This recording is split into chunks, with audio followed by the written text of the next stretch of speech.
c'est un véritable signe d'espérance. Pour moi, je dirais un soulagement. Mhm. Un grand étonnement aussi. Une nouvelle voie qui s'ouvre. J'imagine la joie de Marie-Madeleine et des disciples. C'était dramatique, quoi.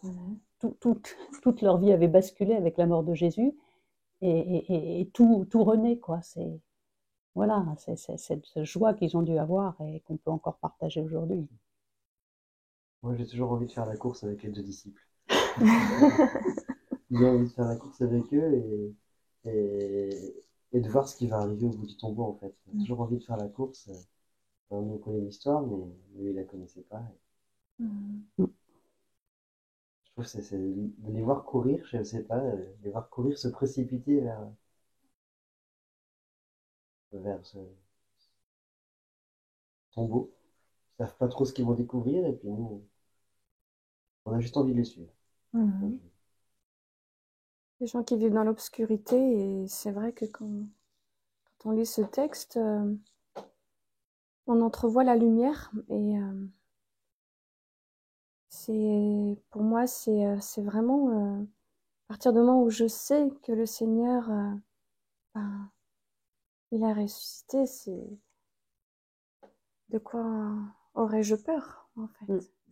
Pour moi, ce qui me frappe aussi, c'est que à l'ouverture du passage d'évangile, ben, c'est une femme, donc c'est Marie-Madeleine qui arrive, et pour moi, j'ai l'impression que dans tout ce texte, c'est une montée vers la lumière, parce que quand elle arrive et qu'elle s'aperçoit que le tombeau est vide, c'est encore les ténèbres.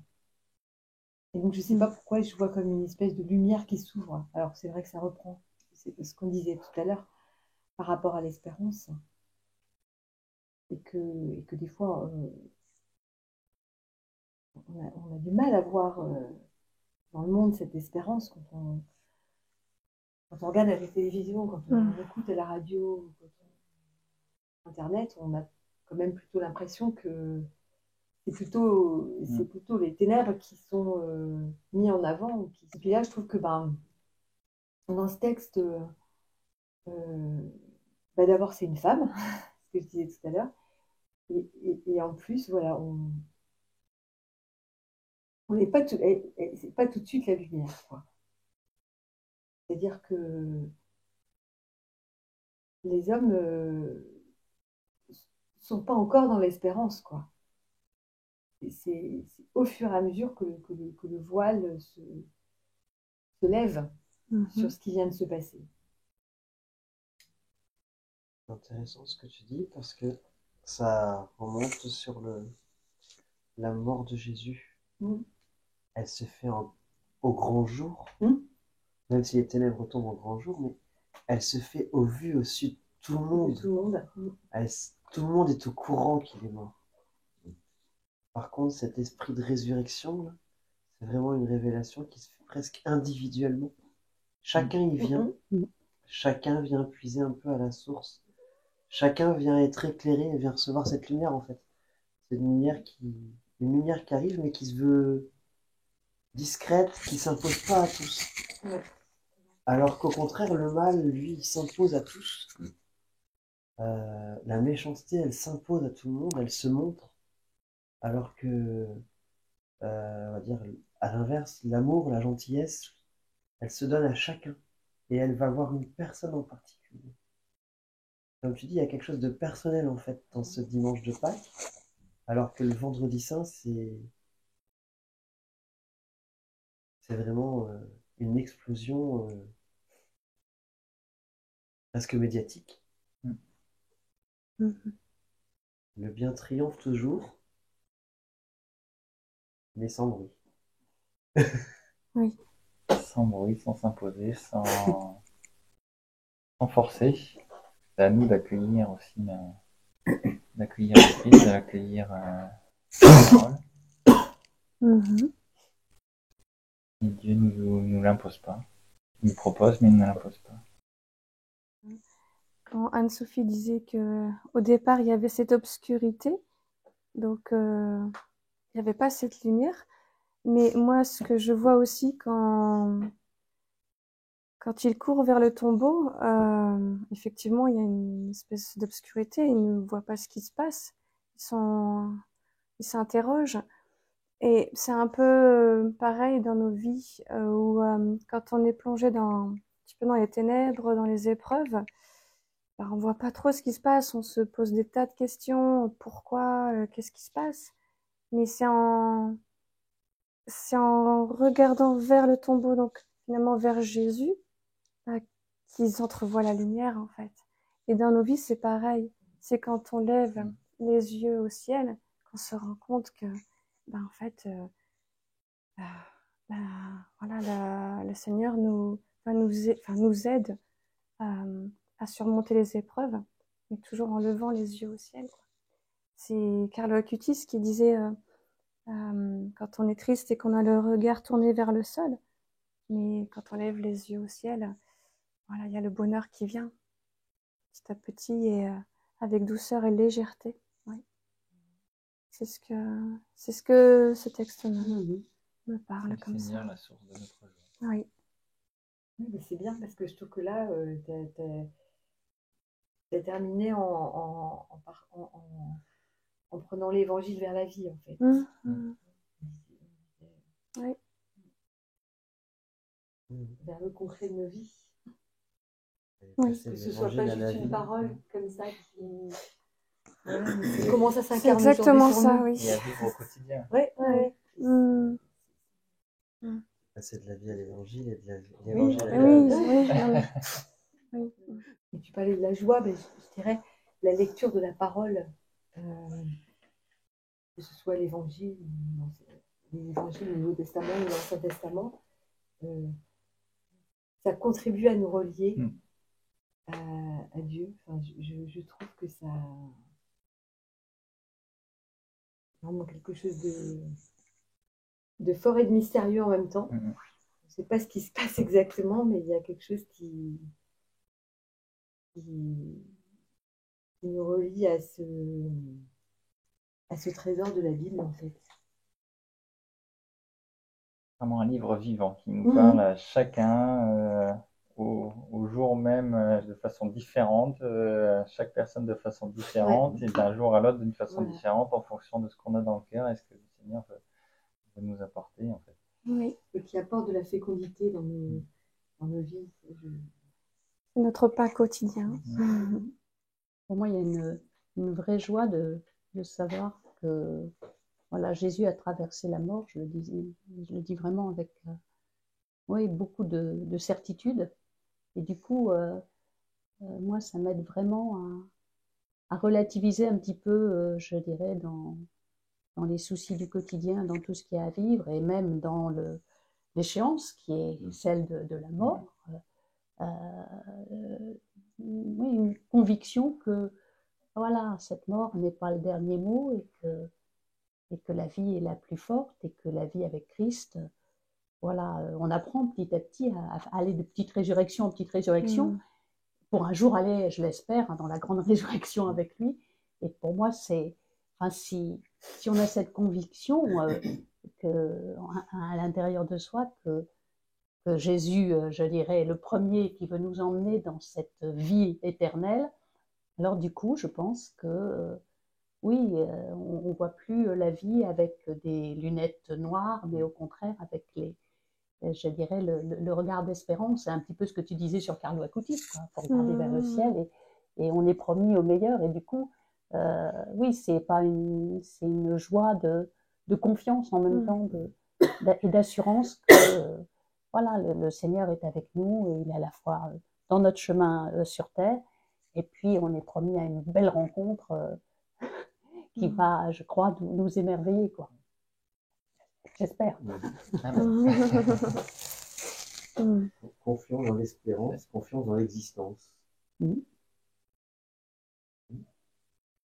en même temps, la résurrection, c'est pas qu'une affaire de futur lointain.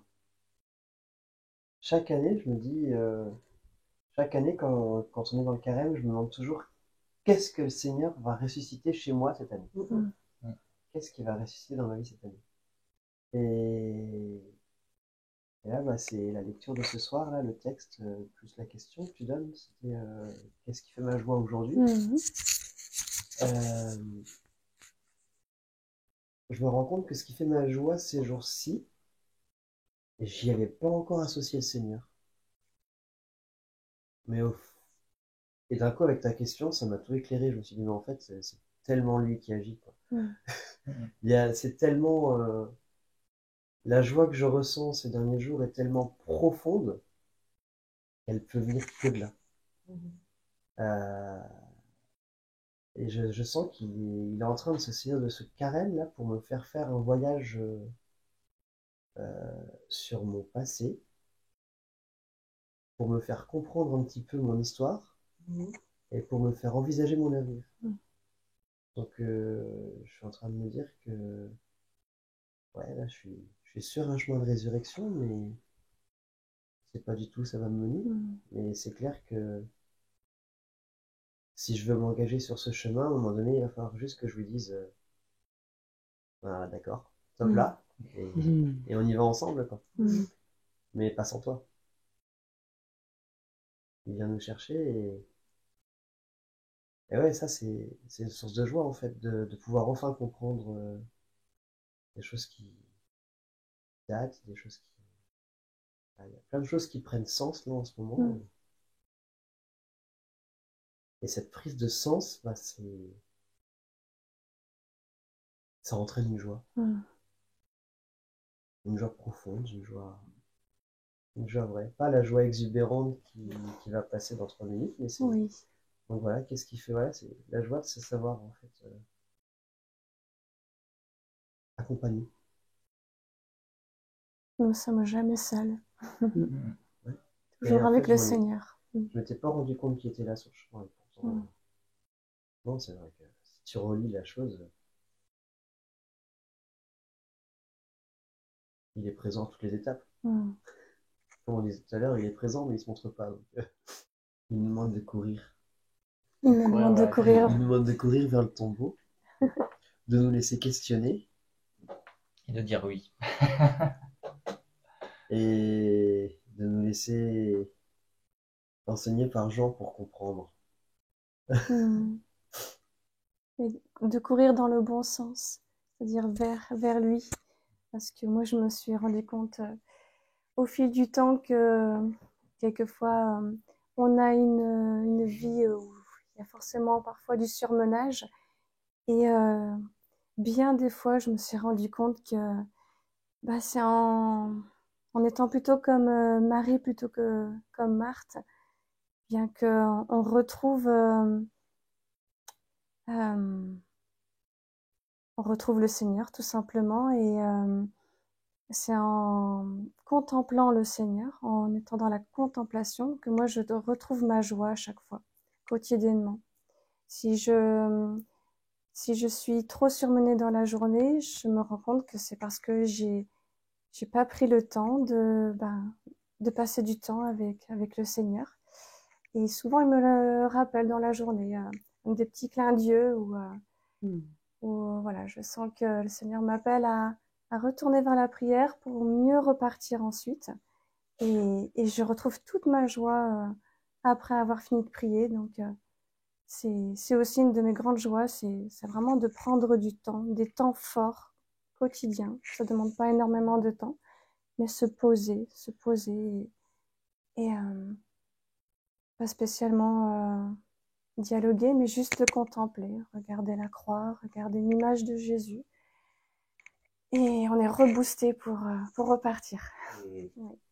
Moi, ça m'arrive parfois de me pas me réveiller en bonne disposition, et la prière, elle m'ajuste.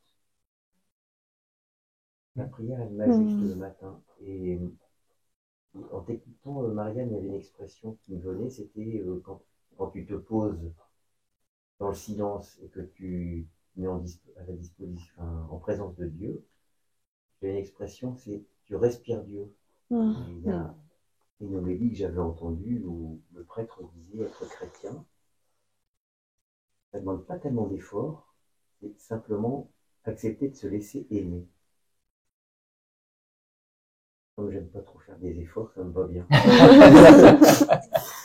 Donc, laissons-nous aimer. Bon, c'est peut-être déjà un petit travail, déjà, se laisser aimer. Hein. Oui. Donc, je pense qu'il faut descendre effectivement du cerveau au cœur. Quoi. Voilà, et je pense que peut-être aussi, il y a beaucoup de gens qui ne se sentent pas dignes d'être aimés. Oui. C'est pour ça que c'est pas forcément facile Ouais. non plus Oui. de se laisser aimer, parce que selon le parcours qu'on a eu, c'est ce que tu disais de se laisser aimer, c'est pas forcément facile, c'est pas donné à tout le monde. Ça peut demander beaucoup d'efforts pour certains, quoi. Il a traversé la mort, parce que je dirais Pâques sans le vendredi saint, ça n'a pas beaucoup de sens. Hein. Tout à fait. Et donc, il a porté quand même, je dirais, toute la souffrance du monde. Et il a continué à aimer jusqu'au bout. Et je trouve que ça, c'est quand même extra. Moi, ça me parle beaucoup de voir que Jésus, il a aimé malgré tout quand même. Il a aimé même ses ennemis et tout. Et c'est notre appel à nous. Et par contre, il a traversé toutes ces épreuves. Il a traversé la mort. Et effectivement, il est ressuscité. Et donc, alléluia. Christ est ressuscité. Il est vraiment ressuscité.